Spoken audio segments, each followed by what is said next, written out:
Welcome, everybody, to the Betting Above the Rim podcast. This is Coach Young. Today's date is December the 7th. In today's podcast, we get into 5 topics. 1, we preview the semifinals of the in-season tournament. 2nd, we'll kind of get into the Pelicans bouncing off of the in-season tournament, their performance, and why I think this team is becoming very dangerous, not just in the in-season tournament, but in the years to come. 3, Motor City Madness. What is going on with the Detroit Pistons and how can they turn it around? 4th, we'll talk about the most improved player talk. We'll start to reset the board, so we'll look at the board and kind of get into what is going on with that. And lastly, we will end with the defending national champions, UConn Huskies, off of their big win over North Carolina last night, why I think they should be in the conversation and may actually repeat as national champions. Once again, it's December the 7th. Welcome to the podcast, and let's get started right away with the in-season tournament.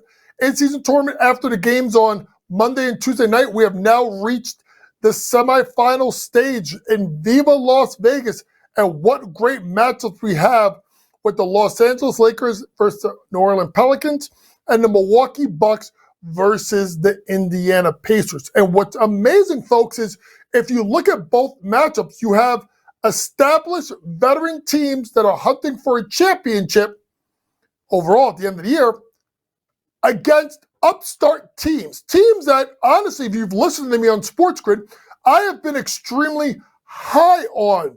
But let's get started with the Western Conference, with the Lakers versus the Pelicans. This should be an outstanding matchup, and I've talked about it before, how I like the Lakers to win this at 6-1 when we got to the quarterfinal knockout stage because of that man, LeBron James, and the play of Anthony Davis. But it's more than that. It's Rui Hachimura and the rest of the role players for the Lakers that has this team playing on a high level. Darvin Ham in his second year, they are playing well, and I look at the depth of them. Now, you can sit there and talk about the fact, hey, there should have been a foul called at the end of the game.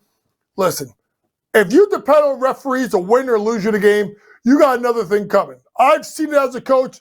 The next referee I trust will be the first one I trust. So at the end of the day, you got to perform on the floor, and that's what the Lakers did.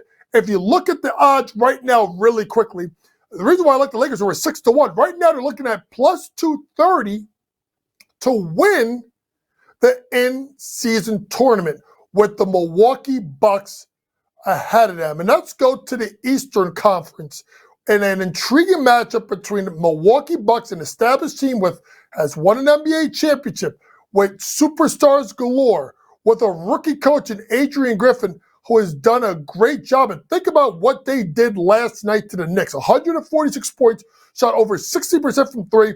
The Knicks didn't play bad, folks.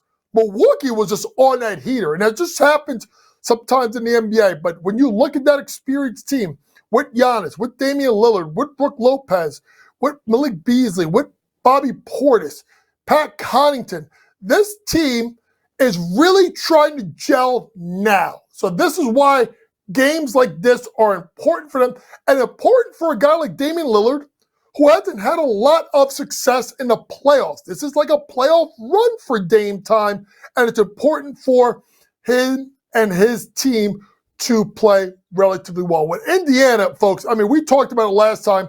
8 guys getting double digits, obviously led by the play of Tyrese Halliburton with a triple-double versus Boston. He's been fantastic. But it's been the other guys. It's been the Miles Turners. It's been the Obi Toppins. It's been the Jalen Smiths. It's been the Benedict Mathurin. It's been the Buddy Hields. It's been the Miles Turners. Do you see where I'm going with this? Like, they beat you with the sum of their parts.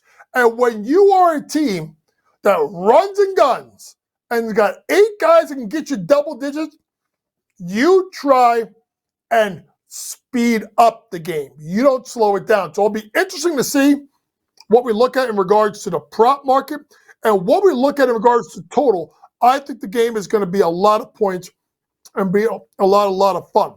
Now, when you look about the in-season tournament and the semifinals, like I said, it's been some time talking about all 4 teams. But let's back up. Let's spend a little bit of time on the Fly Pelicans. I am talking about the New Orleans Pelicans. The New Orleans Pelicans are playing extremely well basketball, and here are your quick reasons why before I get into detail. Number one, star power. They may not have a top 10 or top 15 player, but they may have 3 players that you can consider top 30 players in the NBA. Number 2, health. They're getting guys back. McCollum, Trey Murphy III, Alvarado, so on and so forth. Number 3, they have hunger. This is a young core that wants to win in a city that has not seen this in their team. So when you look at it, and let's go right down the line, and let's start with the superstars, because in this league, it is a star-driven league. So when you look at big threes, where do you put the big 3 of the New Orleans Pelicans? Of Brandon Ingram, of Zion Williamson, of CJ McCollum, BI getting you a 23.7, 5 and 5, or about 50% from the floor. Zion, 22.7, 5.8, 4.8, 57% from the floor. And then CJ McCollum, 20.7, 6 assists, 45% from the floor, 37% from 3. So you need star power, folks, and you need star power in regards to guys that could step up. And listen, the pressure was on Zion, folks, more than any other guy in this roster. Because Zion has shown the tools that he could be a top 15 player in the NBA. The problem with Zion is he has not been healthy. And we've talked about his weight. But he's got the bag, and he has played really at an outstanding level. But what's good about New Orleans is Zion wasn't good in their win at Sacramento. So you could go to other guys on the roster and they can get you production. Well, how about CJ McCollum? CJ McCollum has been a good pro for a long time. He's done a great job with, obviously, this team. And you can look at the fact that with CJ, he just came back from the lung injury. So getting CJ McCollum back and stabilizing that point guard position in New Orleans is helpful. And it's been a little bit different for CJ because, when he played with Dame time, he was more of an off guard. He was a 2 guard. But now he's got the ball in his hands, and he's been playing very well, 17-7 in that win versus Sacramento. But the guy that was fantastic has got to be Brandon Ingram. 30 points, 8 rebounds, 6 assists. Brandon Ingram is somewhat I wouldn't say an enigma. I just think he's someone that's playing in New Orleans that people just don't know enough about. But if you really look at BI, and not just his stats, over this year, but, let's be honest, folks, the guy just averaged 19.4 points per game, 5.2 rebounds, 4.1 assists in his career. Well, let's be honest here. Now, what's been good about him is his 3-point percentage is up to 36%, and his assists are up. His field percentage is down, but his field goal percentage is up to 50%. But his rebounds are at where he has a 5.3, and his assists are up by 1.2. Why? Because there's more sharing of the basketball. So you have to be happy with what you have in your superstars with this roster. But before I get into depth, into injuries, let's talk about the depth. When you talk about players that don't get talked about enough, what about a Jonas Valanciunas? It's giving you 14.2, 9.1 this year. Now, you're going to look at Valanciunas and say, well, usually, Valanciunas, is a better rebounder. His rebounding numbers are down this year at 9.1 compared to 9.5 in his career. But when you look at Jonas Valanciunas, folks, he's gotten over 10 rebounds a game the previous 5 years. Well, Zion's back.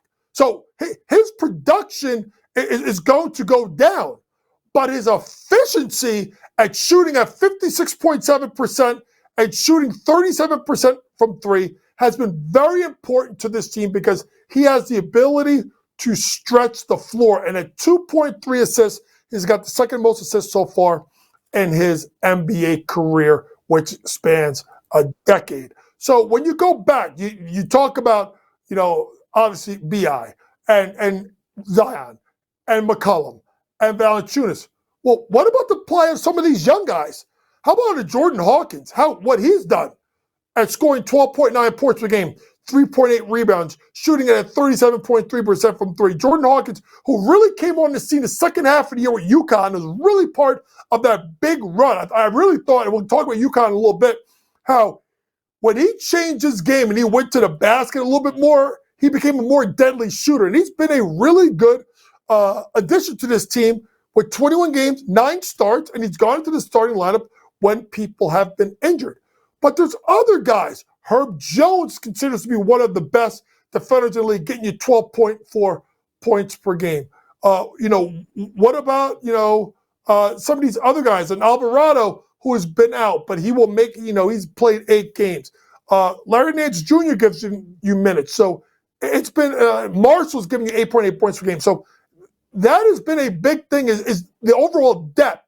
And lastly, Trey Murphy III. Okay, let me tell you something right now. Trey Murphy III is a flat-out baller. 6'9", 3-and-D, and he's starting to figure it out. They can put it to the hole. Trey Murphy is one of the more underrated players in this league. I'm a big defender guy. I love defense. So 3-and-D guys are my type of guys.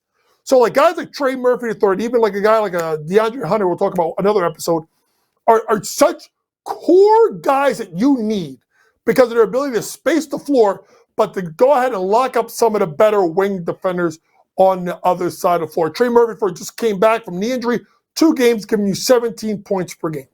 So think about what I just said, right? You look at this team. You look at the fact that they're starting to get healthy. And that is key, folks. Even with a young team, you have to have health. And getting, especially McCollum, and to the lesser extent, and maybe a bigger extent, Trey Murphy III is going to make a team, ready for this, folks? New Orleans, even though I like the Lakers to win it, if New Orleans won this thing, I wouldn't be shocked at all. I would not be shocked. They're sitting right at around plus 380 to win because of the fact that of their depth and they're getting healthy. And you think about it, last game, Zion played, Ingram played, Valanciunas played, Jones played, McCollum played, Najee Marshall played, Alvarado played, Trey Murphy III played. Think about this, a guy like Dyson Daniels is a good young player. Only got 6 minutes in the last game. So that tells you what you have. So I'm going to say this again. This team can absolutely win the in-season tournament, and I won't be shocked if they did. And I will go one step further in saying that the New Orleans Pelicans, if they can stay together and if they stay healthy, will be a force in the Western Conference for years to come.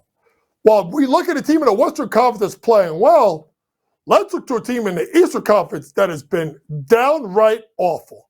Folks, I'm going to be the first to admit it. I had this completely wrong with the Pistons. Completely wrong. I went to their win total over last year. They got rid of Dwayne Casey. I said, you know what?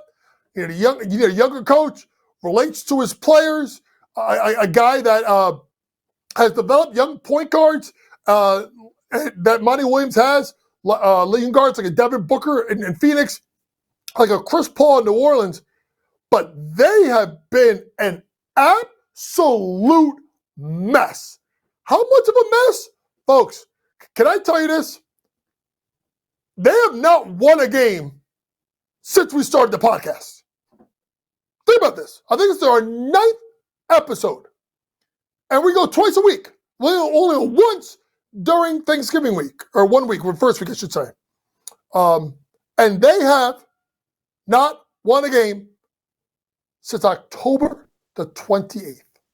And they lose them all different ways.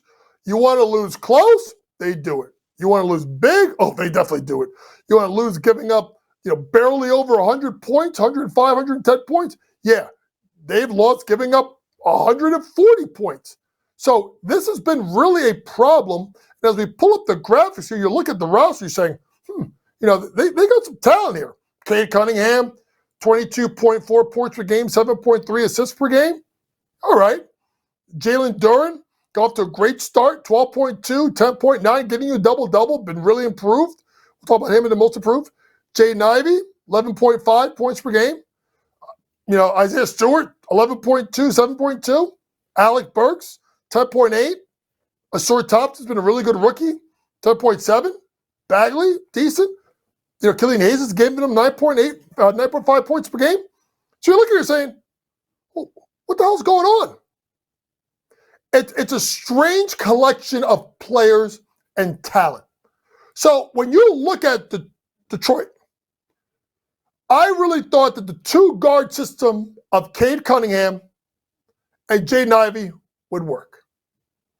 It is not. And Jaden Ivey has started the year on the bench, starting to start. There were some rumblings. I don't know if he was in Monty Williams' doghouse, but then you look at a guy like Bojan Bogdanovic, one of the best pure shooters in the game. A guy like Isaiah Stewart, who's a rough and rugged center that's improved. Asor Thompson, like we've talked about how these guys are been so much better. Jalen Duren, they just can't put it together. And it's one of those things where Monty Williams got a lot of money. It's going to be a long process in Detroit. So how do they fix it? Number one, you got to play the kids. You got to play the kids. So to me, Bogdanovic has to be traded. And I'm not waiting till the trading deadline. I'm waiting till December 15th when everybody that was signed as free agents can be moved. I'm moving Bogdanovic to a contender. And there's a bunch of teams that would take a guy like Bogdanovic. I'll trade Alec Burks, another seasoned veteran that has played pretty well. I mean, I would say trade Joe Harris, but I mean, that guy's never healthy. I mean, what the hell does he give you? I would maybe even trade Isaiah Stewart. And I would try to even maybe move a Killian Hayes and say that I have to find a way to get that Jaden Ivey and Cade Cunningham backcourt work. From there, I would put Asor Thompson, who has been taken out of the starting lineup. I'd put him right back in the starting lineup. Asor Thompson was fantastic, particularly defense and rebounding. He also has a point forward. I think that would be a good combination. The space would have guys that could shoot the ball like Ivey and Cunningham. And then Jalen Duren at your center position. But it's more than that. I would make sure that I would try to get guys like Marcus Sasser, who has done a really, really good job in his rookie year after coming out of Houston, giving you 8.3 points per game. And it's at the moment, including I watched him last week against the Knicks, score 17, almost single-handedly bring his team back. And then I would figure out, like, what are we doing with James Wiseman? I mean, what are we doing? I mean, is James Wiseman really that bad of a bust that he can't get any minutes? See, that's the thing. If you're going to have James Wiseman and Marvin Bagley III, one of those two got to be moved because you're completely hurting their development, and any kind of trade value you have for them is gone. So there's got to be decisions made. Number one, trade the vets. Number two, play the kids. And number three, what are we doing with Bagley and Wiseman? One of those two got to go. And then look at your fan base and say, okay, this is a full rebuild. We've been rebuilding. We got to move some of these parts, and we move forward. But between Bogdanovic and Burks, and to a lesser extent Hayes, you should be able to get some kind of capital to help you in the future, probably in the way of draft picks, especially with Bogdanovic. Maybe you get a first-round pick. Let's move on to the Most Improved Player Award, which is one of these weird awards that you got to be careful betting it early. So if I pull in a screen here and show you the preseason odds before the season, this is from actually opening night. Mikal Bridges is at 10-1. Well, we thought Mikal Bridges at 10-1. Why? Because he went to the Nets and he absolutely went nuclear, last year and in the playoffs. Tyrese Maxey, 11-1. Makes sense. Jordan Poole gets his own team, leaves Golden State, 12-1. Cade Cunningham, 15-1. Right? Cade wasn't healthy. Anthony Simons. Then there goes the trade of Damian Lillard. He becomes the guy. 17-1. Austin Reeves, 19-1. Scotty Barnes, 19-1. So before we get out of that screen, let's go back there and let's talk about really quickly What's gone wrong? Well, number one, Mikal Bridges hasn't played the way he played last year at the end, partially because of the play of Cam Thomas. Tyrese Maxey, we'll get him in a second. Jordan Poole has been an absolute abomination. It's been terrible. And I don't even know, I talked about it before one of the earlier podcasts, should Washington move off of Jordan Poole? Cade Cunningham, well, you can't talk about him. Look what the Pistons are playing like right now. Anthony Simons, he's been hurt. Austin Reeves hasn't really stepped up the way we thought he would. Scotty Barnes, we'll get to him a little bit. And Wagner, who was at 24-1, has been fantastic for Orlando. So now we talk about most improved, Tyrese Maxey, plus 125. Why does this make sense? Because of the trade of James Harden. Scotty Barnes, plus 550. Their increased responsibility given to him by Radakovich, the head coach. Tyrese Halliburton. You don't have to start with me, Tyrese Halliburton. People are yelling at me that I didn't put him in the top 10 in last week's podcast. How about Cam Thomas? The microwave, 20-1. Cade, 30-1. Franz Wagner moves down from 25-1 to 75-1. Mikal Bridges, not 75, and Mikal Bridges is at plus 9,500. Can't get back into the race. So when I look at all these guys, who am I going to? I'm going to go to a guy I have not mentioned. His name is Alperen Sengun, and I've talked about Sengun in the past. He's at plus 330. He's on a Rockets team that's playing relatively well. If they can keep himself in the playoff hunt and he can continue to give you the stats that he's giving you, you could look like a guy like Sengun to possibly be in the running or could win this award. So if you look really quickly at Sengun, which I did, remember folks, I did call him the best player you've never heard of, 21 points, 9.2 rebounds, 5.5 assists. Oh yeah, that's right. I did call him Mini Joker. And he's shooting 54% from the floor. 32% from three, which isn't great. Get your free throw shooting percentage up. It's only at about 68%. So I think Alperen Sengun would be my play. I loved him since before the season. I love him now. And it seems like Ime Udoka is getting a lot out of him. Let's end the podcast talking about UConn. Folks, UConn, for some crazy reason, I know they lost to Donna Sonogo. I know they lost Jackson. But UConn was not, I guess I wasn't really talked about, in my opinion, enough as they could win a national championship. Well, they're here. They're absolutely here. And let's pull up the odds right now so we can kind of show people where everything is. Right now you have Purdue at 10-1, Arizona 11-1, UConn, Kansas 13-1, Marquette, Houston 15-1, and then Creighton, Baylor at 20-1, 26-1 for Duke and Tennessee. So why UConn?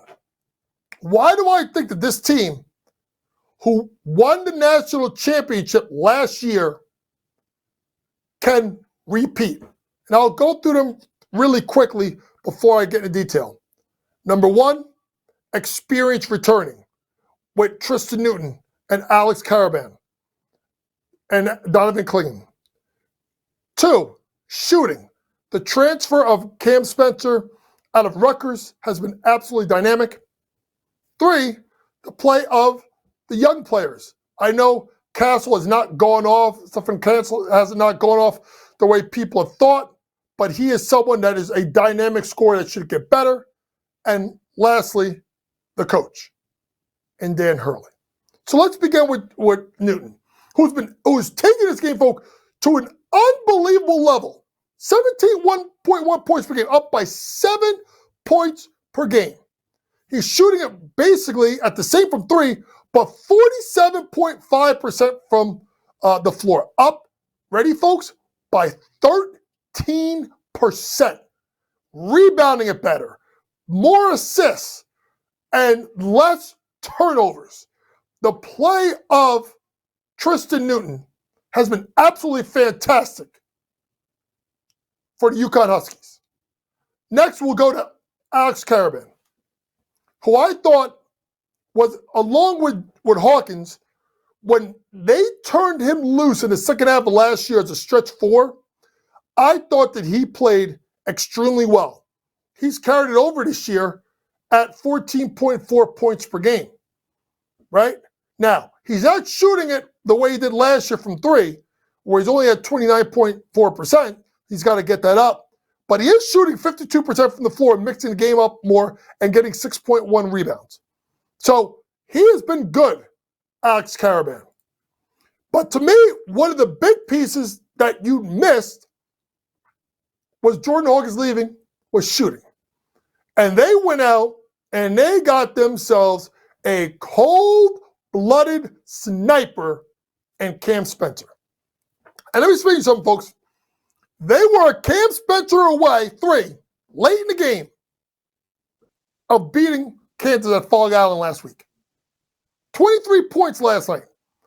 The kid's shooting 41% from three. Think about this, folks. Because of the COVID year, folks, just so you understand. Guys, this is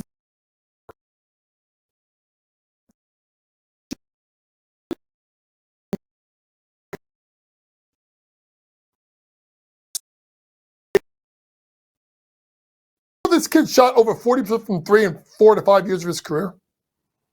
Do you also know that he's played at 3 different schools? But the kid can flat out shoot the rock. So when you have a Newton that can distribute, right? And then you got 2 shooters in Karaban and Spencer, who does it open up things for? Donovan Clingan. And I should have brought up Donovan before I got to Cam Spencer, but Donovan's kind of working his way out back. Remember, he had an injury during the preseason. He's only giving you 20 minutes a night. And Clingan's giving you 13.4 points per game, 5.9 rebounds, and 20.8 minutes. So what happens once he gets going and he gets the playing time? You'll watch Donovan Clingan, who was a top 10, top 15 thought of draft pick in next year's NBA draft. He starts getting going offensively down low, then it opens up everything else. And let's end it really quick with Castle, the freshman out of Georgia. 10.7 points per game. Listen, he's shooting only 25% from three. He's got to be better. But he's come on as of late. Not good last night, only 3 points last night. But with this young kid and the rest of this core, I think that's how you win in March and April. Experience, shooting, defense, young players, and the coach. And that's Dan Hurley. I told people this before. I've had the pleasure to coach against Dan when he was at St. Benedict's Prep in Newark when he first started out in coaching. And I had the opportunity, obviously, to coach against Bob Hurley Sr., which is still the highlight of my basketball coaching career. If you're a Hurley, you can coach. And if you're a Hurley, you can play defense. And no guy gets his team ready to play like Dan Hurley. He can create a us versus the world mentality. He will get in your face, but he gets in your face and he'll give you a hug at the end of it. And that's the kind of coach you want your kids to play for, as a guy like Dan Hurley. This has been the end of today's podcast. Once again, today is December the 6th, not the 7th. It will air on December 7th. For all of your information, there's nothing better than download the SportsGrid app. This app has everything you need for your sports gambling content. Picks, predictions, props, pregame, in-game, post-game analysis from some of the best in the business. Scotty Frill, get back soon, coming back this weekend. We're so thankful. Mike Carver, Joe Lisi, Ben Stevens, Kevin Walsh, Scott Wetzel, Dave Sherapan, Joe Madden, Taylor Mathis. Like I said, every time I do this, I can go on and on and on. I leave out more than half of the hosts here on SportsGrid. Make sure you go get that SportsGrid app.